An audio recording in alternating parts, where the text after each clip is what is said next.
로마서 8장 31절에서 39절 말씀을 다 같이 봉독하시겠습니다. 그런즉 이 일에 대하여 우리가 무슨 말 하리요? 만일 하나님이 우리를 위하시면 누가 우리를 대적하리요? 자기 아들을 아끼지 아니하시고 우리 모든 사람을 위하여 내주시니가 어찌 그 아들과 함께 모든 것을 우리에게 주시지 아니하겠느냐? 누가 능히 하나님께서 택하신 자들을 고발하리요? 의롭다 하신 이는 하나님이시니 누가 정죄하리요? 죽으실 뿐 아니라 다시 살아나신 이는 그리스도 예수시니 그는 하나님 우편에 계신 자요 우리를 위하여 간구하시는 자신이라. 누가 우리를 그리스도의 사랑에서 끊으리요? 환난이나 공고나 박해나 기근이나 적신이나 위험이나 칼이랴. 기록된 바 우리가 종일 주를 위하여 죽임을 당하게 되며 도살당할 양같이 여김을 받았나이다 함과 같으니라. 그러나 이 모든 일에 우리를 사랑하시는 이로 말미암아 우리가 넉넉히 이기느니라. 내가 확신하노니 사망이나 생명이나 전사들이나 권세자들이나 현재일이나 장래일이나 능력이나 높음이나 깊음이나 다른 어떤 피조물이라도 우리를 우리 주 그리스도 예수 안에 있는 하나님의 사랑에서 끊을 수 없으리라.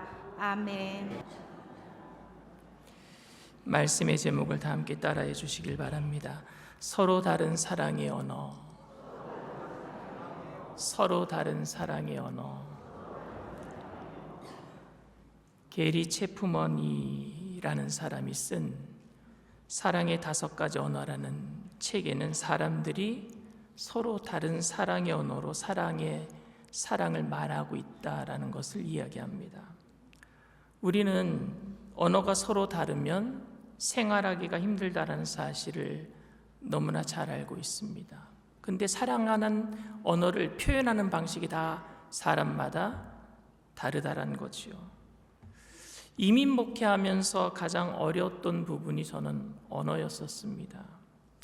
문법적인 문제도 문제였고 제가 발음하는 것도 한국식 발음으로 하니까 미국 사람들이 잘 못 알아들었던 것도 있었지만 가장 큰 언어의 문제는 문법적 문제, 발음의 문제도 아니라 문화적인 문제였었어요. 저는 웃긴 얘기라고 했는데 안 웃어요. 미국 남편들끼리 모여서 재미있는 얘기라고 쪼크를 하는데 저는 그게 안 웃겨요. 문화적인 차이가 있어요.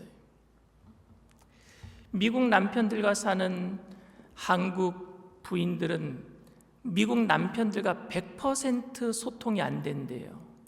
왜냐하면은 서로 살아온 문화적인 차이가 다르기 때문에 그렇습니다.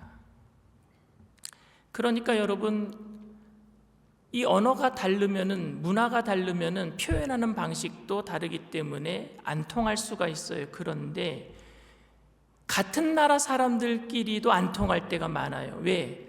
내가 사랑한다라고 표현하는 게 그 사람은 그걸 사랑이라고 못 받아들일 때가 있거든요. 게리 체프먼이 쓴 5가지 사랑의 언어의 첫 번째 사랑의 언어가 인정하는 말이래요. 위로와 격려의 말로 서로 인정할 때에 사랑받는다라는 것을 확인한대요. 두 번째가 함께하는 시간이라고 합니다. 아무리 위로와 격려하고 사랑한다라고 말할지라도 함께하지 않으면은 사랑하지 않는 거니까. 그래서 함께하는 시간이 두 번째 사랑하는 표현이고요. 세 번째가 선물이랍니다. 사랑하면 늘 주고 싶은 마음이 생기니까 선물을 한다라는 것들도 사랑의 표현입니다. 네 번째가 봉사입니다. 자신이 사랑하는 사람을 위해서 희생하고 헌신하는 것, 이게 사랑의 언어예요. 5번째 마지막이 스킨십입니다. 사랑하면 포옹하고 사랑하면 뽀뽀하고 이런 스킨십 말입니다. 그런데 문제는 서로가 사랑하는 언어가 같지 않다라는 거예요. 엄마는 아빠에게 사랑한다라는 말을 듣고 싶어 하는 거예요. 위로의 말, 표현을 듣고 싶어 하는데 아빠는 그저 쉬는 날에 함께 있어주는 것이 사랑한다라는 표현이라고 생각하는 거예요. 그러니 엄마는 아빠가 자기를 사랑 안 하는 것이라고 생각하는 거죠. 아들은 아빠가 돈이 많기 때문에 자신을 사랑한다라면 이 정도 선물은 사줄 수 있다라고 여겼는데, 아빠는 그 물건이 공부를 하는 아들에게 아직 필요하지 않기 때문에 그 사달라는 아들을 거절하는 게 사랑하는 거라고 생각하는 거죠. 사랑의 표현 방법이 다 달라요. 이렇게 서로 생각하는 사랑의 언어가 다르기 때문에 오해가 생기고 가정에 갈등도 일어납니다. 그렇다면 하나님께서 우리를 사랑하신다라는 언어와 하나님께서 우리를 사랑하고 계시다라는 우리 편에서, 사람 편에서 확인할 수 있는 언어는 같을까요? 우리는 하나님께서 우리를 사랑하신다라는 언어를 축복, 건강, 만사 형통이라고 생각합니다. 하나님이 나를 사랑하신다면 나는 축복받아야 돼. 하나님이 나를 사랑하신다면 나는 건강해야 돼. 하나님이 나를 사랑하신다면 우리 가정이 만사 형통해야 돼. 반대로 하나님께서 우리들을 사랑하지 않기 때문에 기도 응답도 없고 저주와 가난 속에서 산다고 생각하는 거죠. 병들어 있고 가난이 있고 저주가 있으면 하나님께 버림받았구나, 사랑받지 못하구나, 이렇게 생각합니다. 그래서 하나님께서 우리를 사랑하실 수 있도록 하나님께 사랑받는 행동을 해야 된다라고만 여기는 거예요. 내가 사랑받는 행동을 많이 해야지, 그래야지 사랑받으니까. 여러분, 과연 그럴까요? 하나님의 사랑을 받지 못하는 이유가 우리 인간 편에서 그 이유가 발생하는 겁니까? 내가 잘하면 하나님이 사랑해 주시고 내가 잘못하면 하나님이 나를 버리시는 거예요? 어느 분이 불교를 믿는 집안에 시집을 갔습니다. 그래서 주일 성수를 못하고 2년을 숨죽이면서 예수님의 복음을 나타내려고 삶으로 살아냈어요. 시집살이 하면서 온유와 겸손으로 견뎌냈습니다. 그리고 드디어 시집에서 교회에 나가는 것을 허락해 줬어요. 시아버지, 시어머니도 변화되어서 불교 신자가 교회에 나왔고 남편도 교회에 나오고 온 가족을 구원시켰습니다. 대단하죠. 2년 동안 교회 못 나가면서 예수님 복음으로 살면서 시아버지, 시어머니, 남편을 다 변화시켰어요. 그런데 그 해에, 교회에 나오던 그 해에 시아버지는 중풍으로 쓰러지고 남편의 사업은 내리막으로 치닫고 말았습니다. 자매님은요, 절규했어요. 하나님, 이러시면 안 되는 것 아닙니까? 과연 자매님이 뭘 잘못한 겁니까? 하나님께 사랑받지 못할 행동을 한 것이 무엇입니까? 이 문제에 대해서는 제가 다음 주에 설교할 거예요. 의인이 왜 고난을 받는가?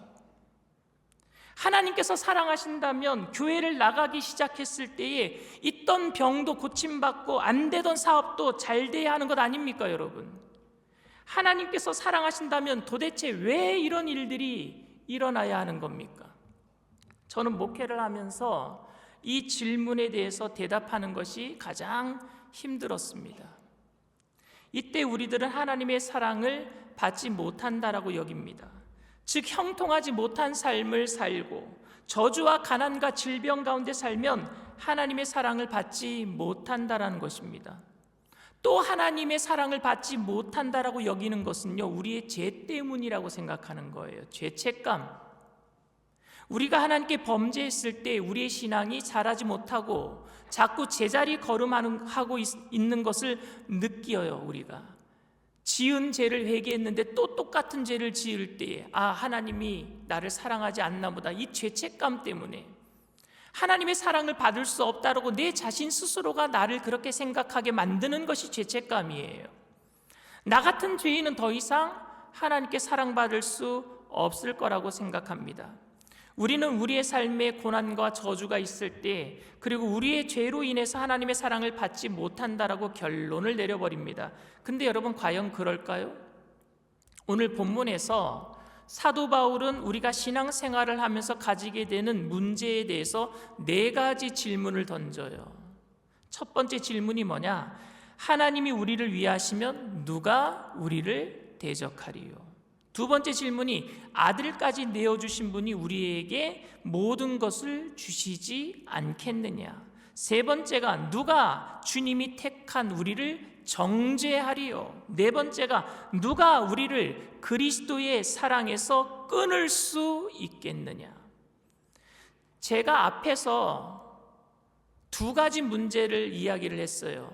고난당하는 상황 속에서 버림받은 것 같은 상황, 죄책감 속에서 하나님이 나를 사랑하지 않을 것 같은 그 죄책감. 그런데 사도 바울은요, 이 질문을 가지고 그럴 수 없다라고 얘기하고 있어요. 너희들은 사랑받고 있다. 누가 그 사랑에서 우리를 끊어낼 수 있겠느냐? 우리가 하나님의 사랑을 의심할 수밖에 없는 첫 번째는 제가 처음에 말씀드린 것처럼 환난과 고난이 우리에게 있을 때입니다. 하나님께서 우리를 사랑하신다면 우리가 고난을 당하지 않도록 해주셔야 한다고 우리는 철떡같이 믿어요. 기대합니다. 하나님이 세상을 이처럼 사랑하사 우리를 형통하게 하시고 우리 자식들이 좋은 대학 진학하게 하시고 우리의 사업장이 번창하게 하시고 하나님이 우리를 사랑하사 아프다가도 금방 낫게 하셔야 된다라고 믿습니다. 이것이 우리가 기대하는 하나님의 사랑이에요. 그래서 고난 중에 하나님을 더욱 의지합니다. 하나님께서 분명히 나를 사랑하시기 때문에 내가 전적으로 기도하고 하나님을 의지하면은 이 고난이 쉽게 끝나고 금방 갑절의 복이 내게 임할 것이라고 생각합니다. 그런데 그렇게 기대하고 믿고 기도했던 것만큼 실망도 커요. 내가 원하는 대로 내가 원하는 때에 안 이루어지는 게 더 많기 때문에 그래요. 그래서 우리는 하나님께 큰 상처를 받기도 합니다. 하나님이 나를 사랑하지 않는구나. 삶의 기도 제목들이 이루어지지 않고 고난과 환난이 연속이 될 때에 우리는 그렇게 하나님의 사랑을 받지 못하는 존재로 자기 자신을 생각하게 됩니다. 두 번째로 하나님이 우리를 사랑하시는 것을 의심하는 것이 뭐냐? 죄책감 때문이에요. 죄책감. 사탄은요, 그리고 죄 많은 우리 자신은요, 자신의 죄 때문에 하나님의 사랑을 받지 못한다라고 끊임없이 내 자신에게 말하고 사탄도 나를 참소해요. 그렇게 너 같은 사람은 하나님께 사랑받지 못해. 그리고 내 자신도 그래 맞아, 내가 죄를 이렇게 지었는데 내가 무슨 하나님께 사랑받을 만한 자격이 있겠는가. 우리의 행위가 의롭지 못하기 때문에 하나님의 심판을 피하지 못할 것이라고 여기는 것입니다. 이건 사실이에요. 여러분, 사탄은요, 우리를 참소하여 우리의 잘못을 온 천하에 드러낼 거예요. 내가 숨겨놓은 죄까지 낱낱이 다 파헤쳐가지고 하나님 앞에 가가지고 참소할 거예요. 그런데 사탄이 하나님 앞에 가서 참소할 때 절대 안 하는 것이 있습니다. 거짓말은 안 해요. 왜냐하면요, 우리가 사탄이 거짓말을 안 하더라도 하나님 앞에 참소할 죄가 우리에게는 차고 넘쳐요. 우리가 알고 지은 죄, 모르고 지은 죄, 생각으로 지은 죄, 행위로 지은 죄, 사탄이 다 알고 있어요. 거짓말로 얘기할 필요가 없어요. 있는 것만 얘기해도요, 아주 그냥 지구를 뺑바퀴 몇 바퀴를 돌아도 내 죄가 다 끝이 없을 것 같아요. 그런데 여러분, 유다 백성들이 바벨론의 포로로 잡혀갔다가 70년 만에 돌아올 때에 큰 감격이 있었거든요. 왜냐하면 그들이 잘했기 때문에 돌아온 게 아니었어요. 회개했기 때문에 돌아온 게 아니라 하나님이 잡혀갈 때에 선지자들을 통해서 70년 만에 돌아오리라 예언을 이루어 주신 것이고, 그리고 그들이 열심히 막 그냥 데모해가지고 우리 집으로 돌아가게 해달라 피켓 시위했기 때문에 돌아온 게 아니라, 고레스라고 하는 남의 나라 왕이 어느 날 갑자기 바벨론 포로로 잡혀온 이스라엘 백성들을 불쌍히 여기셔서 이사야 선지자의 그 예언서에 보면은요, 고레스라는 왕이 태어나기도 전에 하나님이 아예 지명을 했어요. 고레스라는 사람이 나타나서 너희들을 돌려보낼 것이다. 진짜 고레스라는 사람이 나타나서 이스라엘 백성들 다 돌아가라. 그게 고레스 칙령이에요. 세계사에 있어요, 그 역사적인 사건이. 그런데 그들에게는 얼마나 큰 감격이 있습니까? 그러나 얼마 지나지 않아서 예루살렘으로 돌아온, 이스라엘로 돌아온 사람들은요, 감격이 사라지고 말았습니다. 왜냐하면 여전히 삶이 버겁고, 거기다가 그들을 위기 상황에 몰아넣었던 도비아와 산발락 같은 이방인들이 거기를 이미 점령하고 있었거든요. 돌아가면은 우리가 하나님의 말씀대로 예언대로 돌아가면은 하나님께서 큰 축복을 주시겠거니라고 생각했는데 웬걸요 돌아왔더니 예루살렘은 피폐해 있고 돌 하나 위에 돌 하나 남지 않고 다 무너져 있었어요. 기도했을 때 하나님은 즉각적으로 응답도 안 해주셨습니다. 너무 힘들었어요. 우리가 하나님께 버림받았나 보다. 죄책감 때문에, 그 상황 때문에 하나님이 우리를 미워하시나 보다. 하나님의 사랑을 확인할 길이 없었어요. 그 당시에 스가랴 선지자가 하나님께 환상을 봅니다. 그 힘든 상황 속에 스가랴 선지자가 환상을 봐요. 유대 백성을 대표하는 대제사장이었던 여호수아가 더러운 옷을 입고 있는 환상을 보게 됩니다.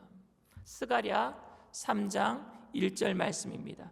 대제사장 여호수아는 야훼의 천사 앞에 섰고 사탄은 그의 오른쪽에 서서 그를 대적하는 것을 야훼께서 내게 보이시니라. 사탄은 끊임없이 여호수아 앞에 옆에 서서 하나님 앞에서 여호수아의 잘못을 지적합니다. 더러운 옷을 입고 있습니다. 이스라엘 더럽습니다. 죄가 많습니다. 맞는 말이에요. 그 죄책감, 하나님의 사랑을 받지 못할 것 같은 그 상황, 힘든 상황 속에서 스가랴가 환상을 보는데 대제사장, 이스라엘을 대표하는 대제사장이 옷을 입었는데 더러운 옷을 입고 있단 말입니다. 사탄이 참수하고 있어요. 맞는 말이에요. 그때 하나님은요 사탄을 책망하셔요. 2절 말씀입니다. 야훼께서 사탄에게 이르시되 사탄아 야훼께서 너를 책망하노라. 예루살렘을 택한 야훼께서 너를 책망하노라. 이는 불에서 꺼낸 끄슬린 나무가 아니냐 하실 때에. 나도 알아. 이스라엘이 더러운 거 나도 알아. 죄 지은 거 나도 알아. 그런데 그들은 끄슬린 나무가 아니냐, 불에 타다 남은 끄슬린 나무가 아니냐, 그래서 더러운 것 아니냐, 나도 알아. 우리는 죄악의 불에 타다 남은 끄슬린 나무처럼 죄악으로 온통 검해져 있어요. 근데 하나님이 그거를 아신대요. 불에 타다 남은 끄슬린 나무가 아니냐. 그리고 하나님께서는 그 더러운 옷을 입고 있는 여호수아의 옷을 벗겨주시고 깨끗한 옷으로 갈아입혀 주십니다. 4절 말씀이에요. 야훼께서 자기 앞에 선자들에게 명령하사 그 더러운 옷을 벗기라 하시고 또 여호수아에게 이르시되 내가 내 죄악을 제거하여 버렸으니 내게 아름다운 옷을 입히리라 하시기로. 아멘. 하나님께서는 우리가 죄인임에도 불구하고 예수 그리스도의 대속의 죽음을 통해서 우리를 의롭게 해주신 줄 믿습니다. 의의 옷을 입혀주신 거예요. 그렇기 때문에 죄 때문에 하나님의 사랑을 받을 수 없다고 생각하는 것은 절대 잘못된 생각입니다. 우리는 고난을 당하면 왜 하나님이 우리를 사랑하지 않는가에 대한 의문이 생깁니다. 죄책감으로 괴로워할 때에도 우리는 하나님께 사랑받지 못하는 죄인으로 내 자신을 취급하기도 합니다. 그런데 하나님께서는요, 우리를 사랑하시는 언어가 우리가 생각하는 거와는 완전히 달랐어요. 내가 저주받고 있으면 하나님께 사랑받지 못한다. 내가 병들어 있으면 나는 하나님께 사랑받지 못한다. 내가 죄 지었기 때문에 나는 하나님께 사랑받을 만한 자격이 없다라고 생각하는 우리 인간의 편에서 생각하는 사랑의 언어, 축복받아야지만 하나님께 사랑받는 것이다, 건강해야지만 사랑받는 것이다, 만사형통해야지만 사랑받는 것이다 라는 내 사랑의 언어와는 주님께서 하시는 사랑의 언어는 완전히 달랐단 말입니다. 하나님의 사랑의 언어가 무엇이냐? 여러분, 성경은 하나님이 우리를 사랑하신다라는 사랑의 편지인 줄 믿습니다. 성경 66권, 이 66권의 여러분 주제가 사랑이에요. 내가 너를 사랑한다. 근데 이 66권을요 한 절로 표현한 게 있어요. 성경의 에센스라 그래요. 진액, 엑기스, 진수. 어디냐면요 요한복음 3장 16절. 다 같이 한번 외워봅시다. 하나님이 세상을 이처럼 사랑하사 독생자를 주셨으니 이는 저를 믿는 자마다 멸망하지 않고 영생을 얻게 하려 하심이라. 아멘. 하나님이 세상을 이처럼 사랑하사, 하나님이 세상을 이처럼 사랑하사 독생자를 주셨다라는 하나님의 사랑의 언어는 우리를 사랑하사 당신의 독생자를 내어주신 것이고 그로 인해서 우리를 하나님의 자녀로 삼아 주셨다라는 거예요. 죄인됨에서 하나님의 자녀가 된 줄 믿습니다. 우리는 원래 죄인이었는데 자녀가 되었단 말입니다.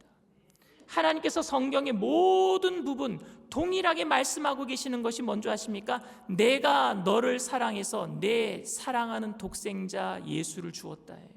하나님의 사랑의 언어입니다.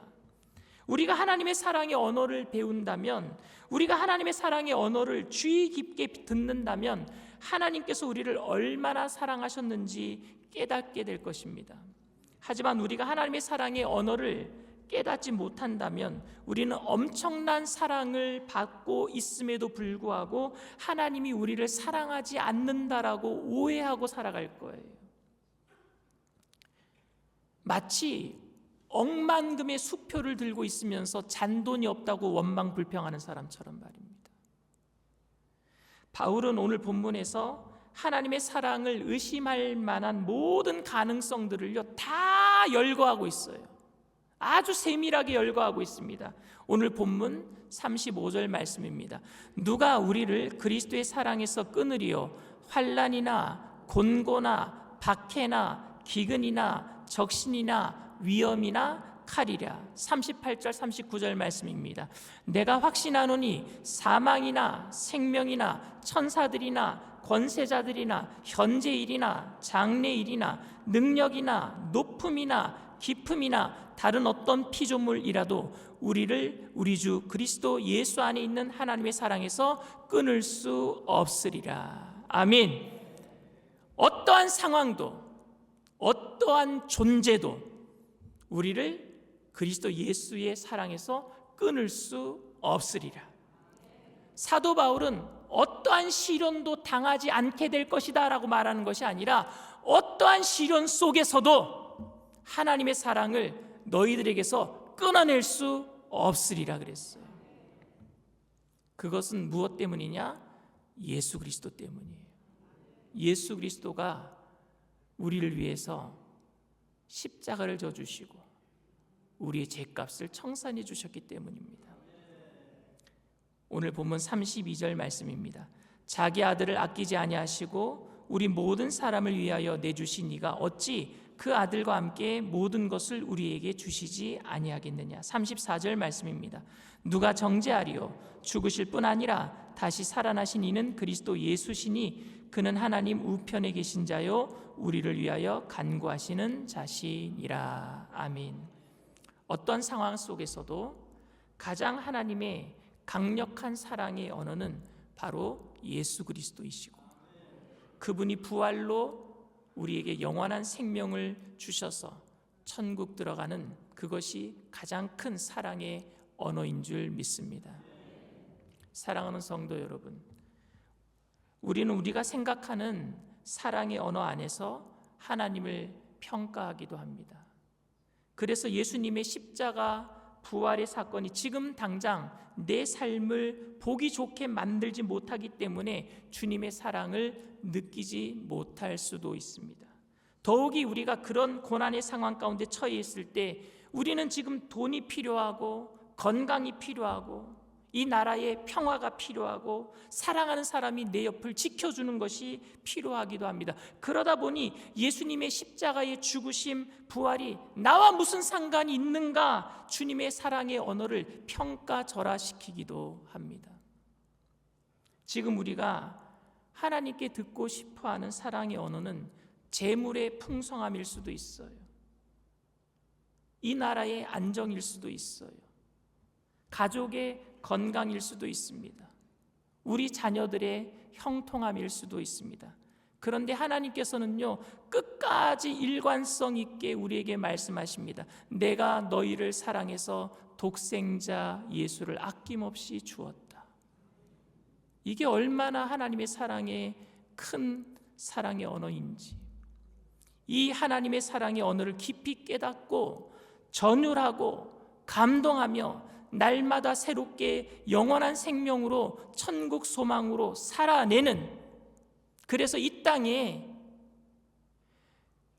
내가 생각했던 사랑의 언어로 슬퍼하고 힘들어하고 자기만의 사랑의 방식으로 사랑한다고 표현하면서 남들에게 상처 주는 사람들에게 예수 그리스도의 사랑의 언어로 내가 너희를 사랑해서 독생자 예수 그리스도를 아낌없이 보내주었다라는 그 사랑의 언어로 이 땅을 변화시켜 나가는 저와 여러분들 다 되시기를 주님의 이름으로 축원을 드립니다. 이 시간 말씀을 생각하시면서 잠시 묵상으로 기도해 주시기를 바랍니다. 오늘 저희 교회에 처음 나오신 분이 계십니까? 여러분들이 지금 어떤 상황에 처해 있던지, 어떤 사람으로 인해서 상처를 받고 마음에 쓰라린 아픔을 경험하고 있든지, 주님께서 그 모든 것을 한꺼번에 바꿔주실 줄 믿습니다.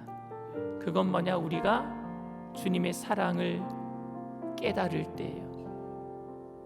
하나님이 세상을 이처럼 사랑하사 독생자를 우리에게 주신 줄 믿습니다. 바로 여러분들을 위해서 주셨어요.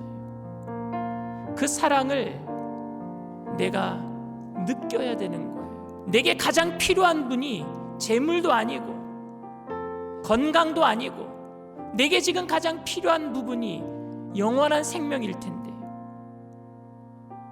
누구든지 이 세상을 떠나는 날이 올 텐데, 그때에 예수님이 없었다면 나는 영원한 지옥 불못에 던져질 텐데, 그것을 위해서 하나님이 세상을 이처럼 사랑하사 그 아들을 보내주신 그 사랑을 내가 오늘 알 수만 있다면, 여러분, 믿음도 내 행위가 아니라 그 사랑을 아는 사람이 반응하는 게 믿음이에요. 내가 믿음으로 그 예수 그리스도의 사랑 앞에 서게 되기를 원합니다 하시는 분들은 오늘 처음 예배를 드리고, 내가 그 사랑을 깨닫고 그 사랑 앞에 서기를 원합니다 하는 분들은 믿음을 가지고 일어나 주시길 바랍니다. 인터넷상에서, TV상에서 예배 드리는 그 자리가 어느 곳이라도 내가 예수님의 사랑에 믿음으로 반응합니다, 일어서 주시길 바랍니다. 그리고 믿음으로 일어나신 분들은 제가 하는 기도를 따라해 주시길 바랍니다. 하나님 아버지, 저는 죄인입니다. 어디에서 와서 왜 살며 어디로 가는지 알지 못하고 방황하며 살았습니다. 저의 죄를 위하여 십자가에서 죽으시고 부활하신 예수님을 제 구주로 모셔드립니다. 저는 하나님의 자녀가 되었습니다. 지금부터 영원토록 주님과 함께 살겠습니다. 예수님의 이름으로 기도드립니다. 아멘. 할렐루야. 여러분들을 진심으로 축복하고 환영합니다. 주 사랑이 나를 숨쉬게 우리 찬양합니다.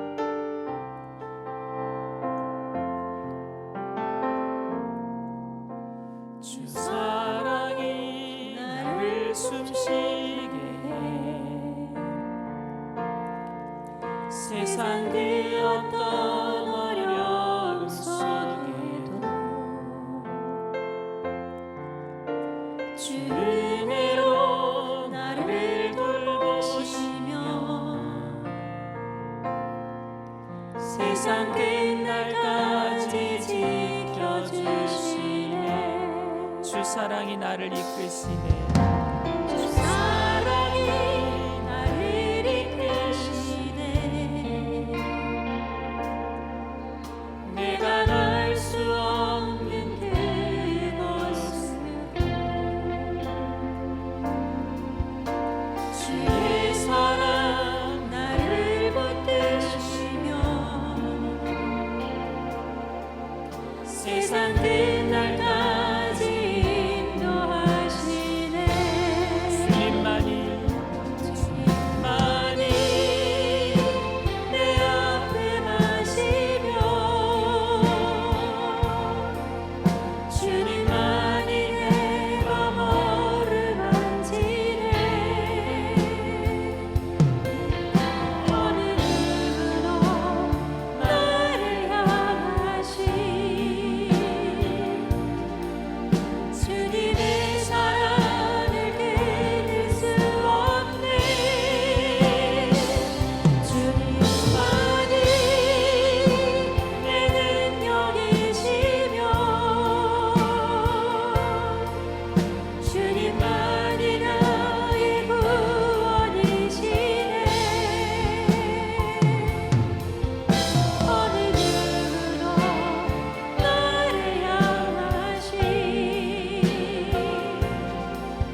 고린도후서 4장 22절에서 24절에 사도 바울은 옛사람을 벗어버리고 새 사람을 입어라 라는 말을 해요. 옛사람은 뭐고 새 사람은 뭘까요? 옛사람은 내가 아닌 거예요. 원래 하나님의 형상대로 지음받은 내가 있어요. 진정한 자아. 근데 지금 옛사람은 거짓된 자아예요. 이 거짓된 자아를 만들어내는 게 뭐냐? 가치관이에요. 세속적인 가치관, 이념, 이데올로기, 세상 모든 사람들이 생각하는 여론, 이게 나를 주장해요. 이게 옛사람이에요. 옛사람이 사랑하는 사랑의 표현 방식은요, 그 사람이 생각하고 있는 세계관, 가치관, 이데올로기, 이념으로 인해서 사랑을 표현합니다. 맞다라고 주장해요. 근데 그게 다른 사람에게는 상처가 되기도 합니다.